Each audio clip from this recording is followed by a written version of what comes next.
อีก2 รอบไปเอฟคุมเลยอีก2 รอบเนี่ย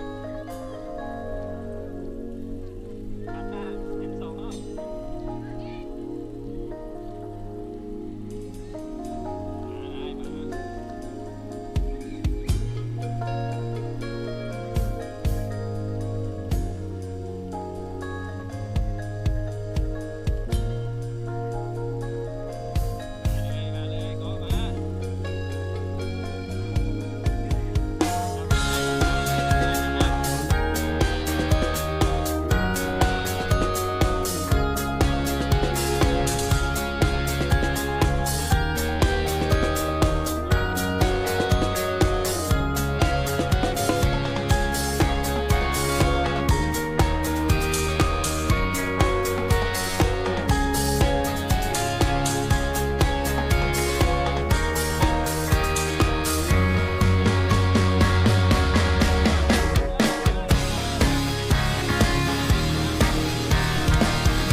200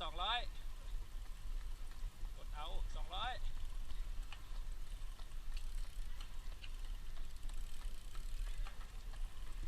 ทางเด้อ150ทางแน่ขอทางแน่ได้แล้วเอฟ100 เมตร1,500โอ้แม่นละมันกว้างจะหน่อยเฮามาลุ้นกันเนาะว่าเวลาสีเท่าไหร่เนาะ4 นาที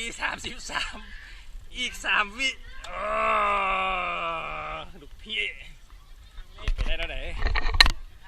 ขอสัมภาษณ์ด้วย2.54เล่นโหดเทสกิโลที่เคยเทสผมเคยเรียนระยะนี้1,500อีกอารมณ์หนึ่งบ่เป็นของง่ายแล้วกล้ามเนื้อบ่แข็งแรงเฮ็ดบ่ได้นี่เอ็มละสเต็ปใกล้ละซับ430ถือว่าเป็นการลองนะว่าเป็นการเทสการลองมื้อนี้ลอง1,500บ่เคยเทสสักเทื่อผ่านไปด้วยดีเนาะแล้วก็คนข้างจะใส่กล้ามเนื้อด้วยบรรยากาศมื้อนี้กองเสียหลายได้เนาะตัดหน้าตัดหลังก็สิว่าโอเคมีโอกาสเจอกันใหม่กับ1,500